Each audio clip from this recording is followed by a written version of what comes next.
আসসালামু আলাইকুম, আমি মোহাম্মদ তৌফিক তালুকদার। ট্যালি প্রাইম সফটওয়্যারে আপনাদের স্বাগতম। আজকে আমরা দেখব ট্যালি প্রাইম সফটওয়্যারে কীভাবে ক্রেডিট নোট অথবা সেলস রিটার্ন ভাউচার ক্রিয়েট করতে হয়। শুরুতে আমরা দেখে নেব যে আমাদের স্টকে কী প্রোডাক্ট আছে। তো শুরুতে আমরা স্টকে যাব, কম্পিউটার অ্যাক্সেসরিজ আমরা দেখতে পাচ্ছি যে কিবোর্ড আছে 27 পিস এবং মাউস রয়েছে 350 পিস। তো এখান থেকে আমরা আমাদের কাস্টমার লেজার দেখে নেব, আমরা কাস্টমারকে কি প্রোডাক্ট সেলস করেছিলাম। তো করিম ট্রেডার্স আমাদের কাস্টমার, করিম ট্রেডার্সকে আমরা ওকে করে দেব, সেলসকে আমরা ওকে করে দেব। আমরা করিম ট্রেডার্সের কাছ থেকে কিবোর্ড 23 পিস সেল করেছিলাম এবং মাউস 100 পিস সেল করেছিলাম। তো মাউস 100 পিস থেকে আমরা 25 পিস আমাদের প্রোডাক্টের কোয়ালিটি খারাপ হওয়ার কারণে তারা আমাদেরকে রিটার্ন করতেছে। তো এটা আমরা ক্রেডিট নোট ভাউচারে আমরা কিভাবে এন্ট্রি দিব এটা আমরা শিখব। এখান থেকে গোটুতে যাব, গোটু থেকে আমরা ক্রিয়েট ভাউচার যাব। ক্রিয়েট ভাউচারে যাওয়ার পরে আমরা ক্রেডিট নোট ভাউচারকে ওপেন করে নেব। এখানে F10 অথবা আদার্স ভাউচারকে ওকে করব। এখানে ক্রেডিট নোট বা সেলস রিটার্নকে অথবা অল্ট্রা F6 প্রেস করে আমরা ক্রেডিট নোট ভাউচার ওপেন করে নেব। তো এখানে ক্রেডিট নোট ভাউচার আপনারা দেখতে পাচ্ছেন। এই ক্রেডিট নোট ভাউচারের পার্টি অ্যাকাউন্ট নেমটা আমরা করিম ট্রেডার্স কাস্টমার ওনাকে সিলেক্ট করে দিব এবং ট্র্যাকিং নাম্বার এখানে আমরা চাইলে ফিল আপ করে দিতে পারছি। আমি আপাতত ফিল আপ করে দিতেছি না। এখানে পার্টি ডিটেলসে করিম ট্রেডার্স কাস্টমারকে আমরা এখানে ওকে করে দিচ্ছি। তো এখানে লেজারটা হবে সেলস রিটার্ন লেজার। তো সেলস রিটার্ন লেজার এখানে আমরা একটি ক্রিয়েট করে নেব।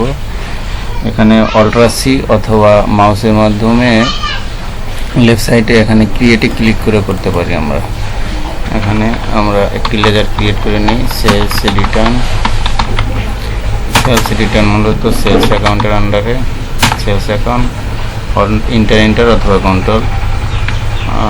কন্ট্রোল এ দ্বারা আমরা সেট করে দিচ্ছি।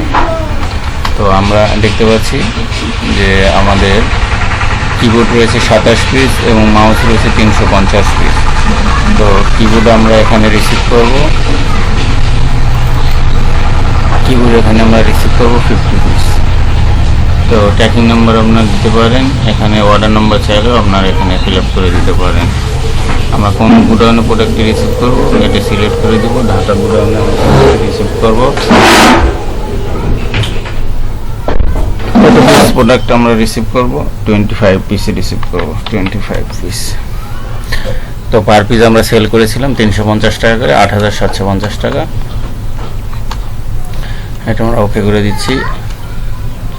হ্যাঁ, এখানে AGST ওকে করে দিব। ট্র্যাকিং নাম্বার এখানে আপনার ম্যানুয়ালি দিতে পারেন, তো ম্যানুয়ালি লিখে দিবেন। আর এখানে 8750 টাকা তার টোটাল অ্যামাউন্ট থেকে মাইনাস হয়ে যাবে, ক্রেডিট হয়ে যাবে। তো কন্ট্রোল এ বা ইন্টার চেপে আপনারা সেভ দিয়ে দেবেন। আমি সেভ দিয়ে দিচ্ছি। এগেন গোটোতে যাব, আমরা স্টক সামারিতে দেখে নেব। স্টক সামারিতে যাচ্ছি, দেখতে পাচ্ছেন যে আমাদের মাউস ছিল 350 পিস, এখন 25 পিস রিটার্ন এসেছে। আমাদের গোডাউনের স্টক সামারি দেখাচ্ছে 350 পিস। আমরা গোটোতে যাব এবং কাস্টমার লেজার আমরা দেখে নেব। কাস্টমার লেজার করিম ট্রেডার্স কাস্টমার, আপনারা দেখতে পাচ্ছেন যে করিম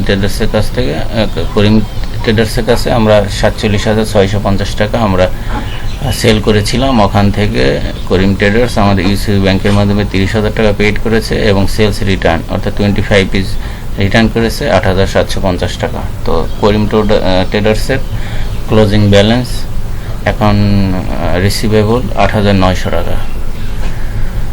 তো এভাবে আপনারা ক্রেডিট নোট ভাউচার বা সেলস রিটার্ন ভাউচার ক্রিয়েট করে নেবেন। ঠিক আছে, আজকে এই পর্যন্ত। আসসালামু আলাইকুম।